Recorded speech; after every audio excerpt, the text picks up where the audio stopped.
আসসালামু আলাইকুম। আমি একজন বাবা। আমার সন্তানের জন্য আমার সবচেয়ে বড় দায়িত্ব তাকে ভালো মানুষ হিসেবে গড়ে তোলা। আজ আমি বলবো, একজন বাবা হিসেবে আমি আমার সন্তানকে যে 5টি শিক্ষা দিতে চাই, আপনিও আপনার সন্তানকে দিবেন। 1 নম্বর, সততার শিক্ষা।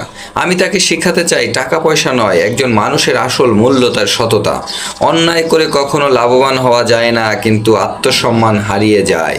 2, পরিশ্রমের মূল্য। জীবনে কিছু পেতে হলে পরিশ্রম করতেই হয়। আমি তাকে শেখাতে চাই, দেখাতে চাই আমি নিজে কিভাবে পরিশ্রম করি, যাতে সে বুঝতে পারে পরিশ্রম কখনো ব্যর্থ হয় না। 3, মানুষের প্রতি সম্মান। সে যেন সব মানুষকে শ্রদ্ধা করতে শেখে, বড় ছোট ধনী গরিব না দেখে, কারণ সম্মান দিতে পারলেই সে একজন ভালো মানুষ হতে পারবে। 4, तू ही तो जन्नत मेरी, तू ही मेरा जुनून। 4, ব্যর্থতাকে মেনে নেওয়া। আমি চাই না সে ব্যর্থতা থেকে ভয় পাক।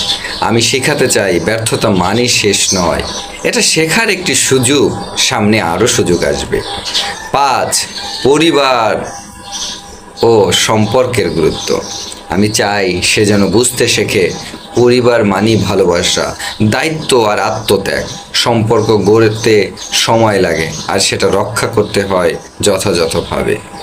একজন বাবা হিসেবে আমি নিখুঁত নই, কিন্তু আমি চাই আমার সন্তান যেন একজন সৎ, পরিশ্রমী এবং মানবিক মানুষ হয়, কারণ আমার সফলতা ওর মধ্যে। আমাদের প্রত্যেকটি বাবার উচিত তার সন্তানকে সফলতার পথে এগিয়ে নেওয়া এবং তাকে সঠিক শিক্ষা দেওয়া। একজন পিতার দায়িত্ব কর্তব্য হলো সন্তানকে সঠিক মানুষ হিসেবে গড়ে তোলা, টাকা পয়সা না রেখে গিয়ে তাকে সম্পদ হিসেবে তৈরি করে রেখে যাওয়া।